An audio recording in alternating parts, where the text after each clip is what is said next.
김건희 씨 소환 조사 하루 전, 김건희 특검은 역시나 바쁘게 움직였습니다. 건진법사 등의 국정 개입 및 인사 개입 의혹 사건 관련하여 구속된 전 세계평화통일가정연합 세계본부장 윤모 씨에 대해 소환 조사를 진행하고 있습니다. 부당한 선거 개입, 공천 개입 사건 관련하여 미래 한국연구소 관계자 김모 씨를 소환 조사하고 있습니다.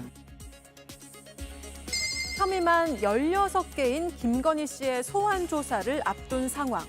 특검은 건진법사 청탁 의혹과 명태균 공천 개입 의혹 등을 다시 한번 살폈는데요. 혐의별로 나눠서 하루씩 조사, 오후 6시 전 조사 종료, 휴식 시간 보장. 앞서 김건희 씨 측이 특검에 요구했던 내용이죠. 하지만 이 요구사항들 내일 조사에서는 받아들여지지 않을 걸로 보입니다. 다 기억하고 있으니 그대로 진술하겠다는 김건희 씨. 역대 영부인 중 헌정사상 처음으로 포토라인에 설 예정인데요. 과연 내일 포토라인을 지나가면서 받게 될 질문에도 있는 그대로 답할까요? 네, 일단 오전 10시에 공개 소환 형식인 것은 분명해 보이고요. 물론 경호상의 이유로 포토라인에 멈춰 설지는 내일 가봐야 한다라는 게 현장 취재기자의 전언입니다. 김용남 위원님, 네. 포토라인에 멈춰 서서 국민들에게 한마디를 할까 또는 해야 한다, 어떻게 보십니까? 글쎄요, 뭐 할지 말지는 본인이 결정하겠습니다만 예. 사실은 윤석열 전 대통령이 공식적으로 제대로 사과한 적이 없잖아요.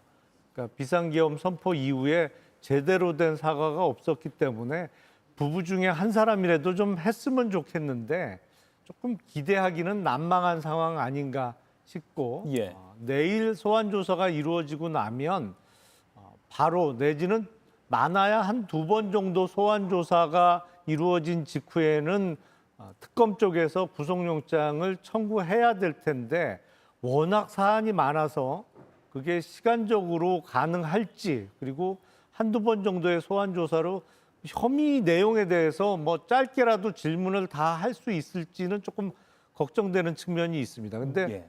제가 예상해 보건대는 그렇게 소환이 많이 이루어진 다음에 구속영장이 청구되기보다는 한두 번 정도 소환 조사가 이루어지면 아마 특검은 구속영장을 치지 않을까 싶어요. 예. 구속영장을 빠른 시일 내에 친다면 국민들에게 예를 들어 사과를 할 기회는 많지 않을 것 같습니다. 내일이 뭐 얼마 안 되는 기회일 수도 있을 것 같고요. 김건희 전 여사가 내일 나와서 포토라인에 이제 쓰겠다고 얘기를 한 거잖아요. 저는 분명히 무슨 말을 하기 위해서 그걸 받아들인 게 아닌가라는 뭐 제 개인의 생각을 갖고 있고요. 예.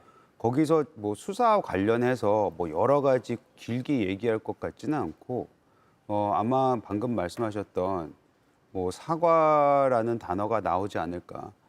사실 이 개헌부터 아니면 그 이전부터 김건희 전 여사와 관련돼 있는 모든 사건들과 의혹들에 대해서 우리가 윤석열 전 대통령에 대한 입장은 많이 본 것 같은데 계엄을 포함해서 사실 여사에 대한 입장은 단 한 번도 저희가 들은 적이 없잖아요. 물론 예. 녹취된 것들은 있긴 했었지만 그래서 그것이 어느 정도 내일 좀 진정성 있는 사과의 단어가 나왔으면 하는 바람이 있습니다. 예.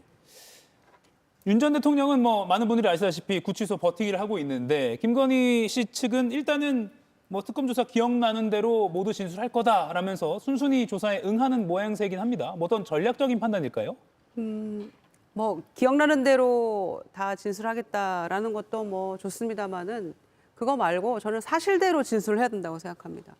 그 목걸이 하나 가지고도 해명이 계속 바뀌면서 결국 모조품이다 이런 얘기하고 있는데 국민을 더 이상 기만하려고 하지 말고 사실대로 진술하는 게 우선 필요하다라고 생각하고요. 특히 혐의 자체가 16개 플러스 알파 아닙니까? 언뜻 떠올려도 집사 게이트도 있는 거 아닙니까? 예. 그래서 이제 곧 귀국을 하네 안 하네 이러고 있는 거죠. 그 집사가. 그런 마당인데 역대급 영부인 아니었습니까? 이렇게 피의자 신분으로 국민 앞에 섰을 때 지금 다 기억나는 대로 진술하겠다. 판단은 특검 몫이다. 이렇게 얘기하는 게 어떤 진정한 사과와 반성에 기반한 그런 이야기가 아니고요. 제가 보기에는 어떻게든 구속은 피해보겠다라는 것처럼 보여요. 예. 그런 전술이라면 잊어주시라. 그리고 사실대로 정확하게 얘기하고 이미 수사 대상이 됐던 사람들이 진술한 내용도 있기 때문에 그걸 바탕으로 해서 저는 금방 진위는 드러난다고 생각합니다. 그래서 내일 특검이 아마 밤늦게까지 수사를 할 텐데 저는 곧바로 구속영장을 청구해야 된다고 생각합니다. 예. 사실 그 기억나는 대로 진술하겠다라고 하는 말은 어폐가 있습니다. 왜냐하면 사람의 기억은 왜곡되기 때문이죠. 어떻게 왜곡되냐면 본인에게 유리하게 왜곡됩니다. 그래서 똑같은 사안을 기억하고 있는 것도 그때 당시에 가해자와 피해자가 기억하고 있는 것이 다르게 되고 대부분 법정에서는 피해자의 진술에 더 신뢰성이 있다고 생각하는 건데 저는 김건희 여사가 내일 개인적인 그 바람이라면 어떤 식으로든 대국민 메시지를 냈으면 좋겠습니다. 사실 윤석열 전 대통령이 국정 운영을 하는 과정에서 굉장히 큰 부담이 됐었던 게 김건희 여사의 국정 개입 또는 김건희 여사를 둘러싼 개인적 스캔들이었거든요. 근데 그와 관련해서는 김건희 여사가 한 번도 국민을 상대로 이야기한 적이 없습니다. 반대로 윤석열 전 대통령은 본인 처와 관련해서 부적절한 처신에 대해서 여러 가지 송구한 마음을 전하기도 했었죠. 이 논란의 당사자인 본인이 나오면서 어떤 이야기를 하는 결과에 따라서 아마 국민들이 생각하는 그 특검에 대한 인식이라든가 김건희 여사가 어느 정도의 죄값을 치러야 하는 것인가 이 문제도 좀 달라질 것이라고 보기 때문에 예. 어떤 식으로든 본인과 관련한 논란에 대해서 국민께 사과하는 모습을 보이는 것이 지금으로서는 최선의 방법이지 않을까 그런 생각을 가져봅니다. 예. 내일 오전에 어떤 모습으로 출석할지 또 언제까지 수사가 이어질지 그리고 내일 귀가 후에 언제 얼만큼 더 많이 소환이 될지 그리고 영장 청구는 한다면 어느 시점에 할지 등등 앞으로 계속 잘 지켜봐야 할 것 같습니다. 자, 이런 가운데 홍준표 전 대구시장이 페이스북에 이런 글을 올렸습니다. 김건희 특검 수사 국민에게 큰 충격을 줄 것이다. 상상 초월 국정농단 사태라고 하면서 국정농단이라고 굉장히 확장하는 그런 뉘앙스를 풍겼는데요. 김유정 의원님. 네. 일단 뭐 16개 혐의 플러스 알파를 모아보면 국정농단 수준이다라는 말은 뭐 몇 번 나오긴 했지만 홍 시장의 이런 페이스북 메시지 어떻게 보십니까? 우선은 검사 출신이기 때문에 예. 지금 이런 혐의들을 봤을 때 대략 뭐 짐작할 만한 거라고 본인이 판단하고 있는 것 같고요. 특히 지금 우크라 전쟁을 미끼로 해서 주가 조작한 거 이게 이제 삼부토건 주가 조작 아닙니까? 예. 그런데 그거 관련해서는 이미 삼부토건의 회장 대표가 다 구속 상태예요. 그런데 거기에서 전혀 자유롭지 않은 김건희 씨가 구속이 안 될 수 있다고 누가 장담할 수 있겠습니까? 그러니까 이거는 그냥 국가 전체에 걸쳐서 뭔가 그 혐의들이 다 곳곳에 포진해 있는 것이고 또 그것의 연장선상에서 드러날 수 있는 여러 가지 숨은 의혹들이 또 드러날 수 있다라는 이야기인 것 같고요.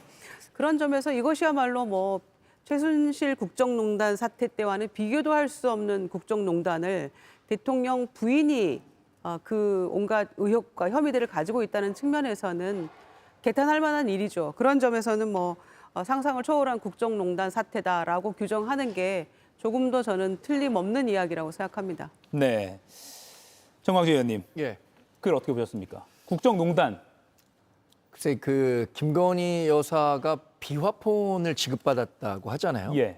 전임 뭐 대통령 여사분들이 비화폰을 지급받았다는 사실에 대해서는 제가 안 바가 없기 때문에 어쩌면 처음으로 그 비화폰을 지급받은 분이 아닐까 싶은데 그거를 유추해 볼 때 비화폰을 받았다는 것이 뭘까요? 공적인 자리에 있지 않지만 본인의 영향력을 다른 사람에게 행사하려고 했었던 게 아닌가라는 합리적 의심이 가능하다고 봅니다.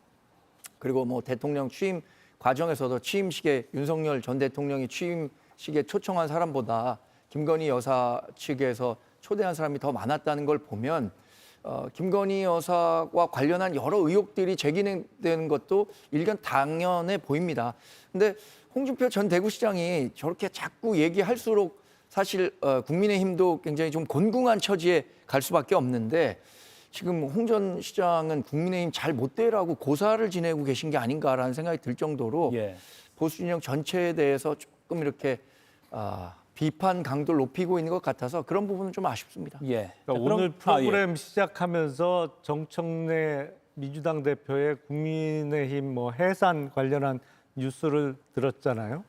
근데 제가 보기엔 정청래 대표만큼 또는 그 이상으로 국민의힘의 해산 해체에 진심인 사람이 홍준표 전 시장 같아요. 아, 그러니까 국민의힘이 완전히 해산되거나 해체되는 상황을 본인의 어떤 정치적 재기의 기회로 삼고자 하는 의도가 있기 때문에 뭐 진심은 느껴진다 이렇게 생각됩니다. 그렇군요. 국정농단이라는 용어가 무슨 뭐 비유적 표현이 아니라 지금 이 상황을 전직 검사로서 지켜보니까 이건 진짜 국정농단 수준이다라고 진짜로 표현한 거다라고 김영남 의원이 분석했습니다. 자, 그런가 하면 김건희 특검팀이 윤석열 전 대통령에 대한 체포영장 집행과 관련해서는 일단 물리력도 행사를 불사하겠다라고 했는데 그게 오늘일 수도 있겠다라는 많은 언론의 관측이 있었지만 오늘 오전에 밝힌 바에 따르면 오늘과 내일 중으로는 윤 전 대통령 강제 영장 집행 계획은 없다고 일단 밝힌 상황입니다.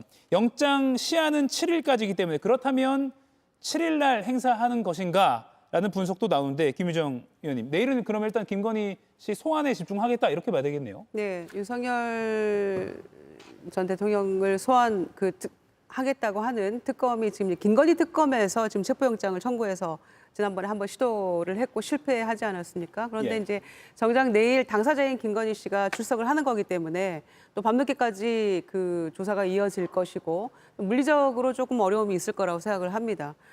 지난번에도 2시간 대치하다가 실패했는데 상당히 어려움이 있었잖아요. 내일은 아침부터 김건희 씨 조사를 해야 되는 거기 때문에 네. 그래서 저는 정성호 법무장관도 이번에는 물리력 동원하든지 어떻게 해서든지 잘 해야 된다라는 지시를 내린 바도 있기 때문에 네. 내일 지나고 저는 7일 정도에 다시 한번 영장 집행 시도를 하지 않을까. 그래서 이번에는 좀 틀림없이 해야 될 것 같습니다. 지난번에 공수처에서도 왜 꼭 그 윤석열 씨에 대한 체포영장 집행은 한 번에 이게 해결이 안 되는 것인지 그때 당시에도 두 번째에 하지 않았습니까? 그래서 이번에도 조금 제대로 집행을 해서 반드시 내란 그 김건희 특검에서 뭐 진술 거부권을 행사하든지 말든지 예. 그것은 특검의 몫이기 때문에 저는 데리고 가서 반드시 조사해야 된다고 생각합니다. 이건 법조인 출신인 김영남 의원님께 잠깐 여쭤볼게요. 예. 윤 전 대통령 측이 변호인 선임서를 제출했다는 게 특검에 오늘 내일 집행 안 하는 어떤 설명 중에 하나였거든요. 그렇다면 변호사가 강제 집행하지 말고 이런 날짜로 한번 조율해 봅시다라고 그렇게 계속 끌고 간다면 강제 집행은 계속 안 할 수도 있는 겁니까? 아니죠. 그거는 그 앞뒤가 안 맞는 거죠. 이미 소환에 계속 불응을 했어요. 그래서 법 집행에 협조할 생각이 없는 게 명백해졌기 때문에 예. 법원에서도 체포영장을 발부한 것이고 그 영장의 의미는 물리력을 행사해도 괜찮다는 명령장 내지는 허가장의 의미입니다. 예. 그러니까 체포영장이 발부된 피의자를 상대로 어떤 물리력을 써서 강제로 끌고 나오는 것은 법에 의해서 허용되는 그 조치예요. 그렇기 때문에 뭐 그거를 하지 말고 논의해보자 이런 변호사 얘기를 들어줄 필요는 별로 없어 보입니다. 네. 그럼 조율의 어떤 범위는 이미 넘어섰다. 예, 예. 이렇게 봐야 되겠군요. 어제 JTBC가 단독 보도한 내용 중에 많은 시청자분들과 국민들이 충격을 받을 만한 소식이 있었습니다. 용산 집무실에 윤 전 대통령의 비밀 사우나 의혹에 이어서 대형 침대가 관저가 아니라 집무실에 설치가 되어 있었다라는 의혹인데요. 정부 고위 관계자 발로 취재가 됐습니다. 이건 김유정 의원님과 이재영 의원님 두 분께 여쭙겠습니다. 일단 관저라면 글쎄요 이해가 될 만한 부분도 있을 텐데 집무실에 그것도 뭐 어떤 뭐 야전 침대 격의 이런 것도 아니고 특수 제작한 것으로 보이는 큰 침대가 있었다. 저는 뭐 관저라도 사우나 이런 것들 잘 이해는 안 됩니다만 굳이 청와대에 한 발짝도 들여놓지 않겠다라고 하면서 국민과의 소통을 부르짖으며 용산으로 옮겨가 놓고는 이게 지금 집무실입니까? 숙박업소입니까? 사우나에 무슨 매트리스까지 다 장착을 해놓고 또 해외 순방 다닐 때는 그걸 또 싣고 다녔다는 거잖아요. 그러니까 우리가 소위 얘기하는 간이 침대도 아니고 공식적으로 아주 커다란 매트리스였다고 하기 때문에 저는 도무지 대통령으로서 이게 할 수 있는 일이었나. 더군다나 사우나 시설 관련해서는 경호처에서 공사 대금을 현금으로 주겠다고 하면서 가격을 깎으려고 하고 또 다른 데서 공사를 하고 그 자금의 출처도 굉장히 의심스러운 바가 있는 거 아닙니까? 예. 그래서 저는 이 매트리스도 마찬가지라고 생각합니다. 그래서 도대체 왜 용산으로 옮겼는가? 이 자금의 출처들은 다 무엇인가? 무엇 때문에 이렇게까지 했는가에 대한 것들을 진상을 좀 낱낱이 조사할 필요가 있고 갈수록 태산이라는 생각이 듭니다. 예. 이정 의원님. 용산 이전부터 이건 검토를 해봐야 될 사안이다라고까지 김희정 의원은 분석을 했습니다. 저는 만약 윤석열 전 대통령이요 일 잘하고 국민한테 사랑받았으면 사우나를 만들던 특수 제작한 특대형 침대를 만들었건 용서하고 넘어갔을 거라고 생각해요. 그리고 집무실에 침대 있는 거 많이 봤습니다. 그렇기 때문에 이거 가지고 지금 우리가 너무나도 그 윤석열 전 대통령이 뭘 해도 미운 사람이 되어 있기 때문에 이게 좀 매우 부적절해 보이긴 하고 뭐 자금 출처라든지 이것이 뭐 법률상 가능하냐 이거에 대해서 뭐 따져볼 일이긴 하지만 아마 제대로 했다면 뭐 국민들이 이런 것 정도는 그래 쉬면서 해야지 열심히 했는데 라는 평가할 수도 있었다고 생각합니다. 예. 이게 우스갯소리처럼 들릴 수도 있지만 소위 국민들이 일이라 잘했으면 피곤하니까라고도 볼 수가 있을 것 같긴 한데 또 결과론 쪽이지만 이렇게 어떻게 보면 실패한 국정 지도자였기 때문에 더욱더 이런 세세한 것까지도 비판을 받는 것 같습니다. 오늘 네 분과 아주 숨가쁘게 많은 사안을 나눠봤는데 저희가 뭐 순직해병 특검이 윤석열, 이종섭, 조태용 그 비아폰을 확보해서 통화 내역까지 확보했다 이런 소식도 들어왔고요. 중요한 내용들이 많이 있습니다. 이 내용들은 또 저희가 다음 시간에 다뤄보도록 하겠습니다. 네 분과는 여기서 인사드리겠습니다. 고맙습니다. 이가혁 라이브를 시청해 주셔서 고맙습니다. 이가혁 라이브는 평일 오후 5시 TV와 유튜브로 실시간으로도 함께 하실 수 있습니다.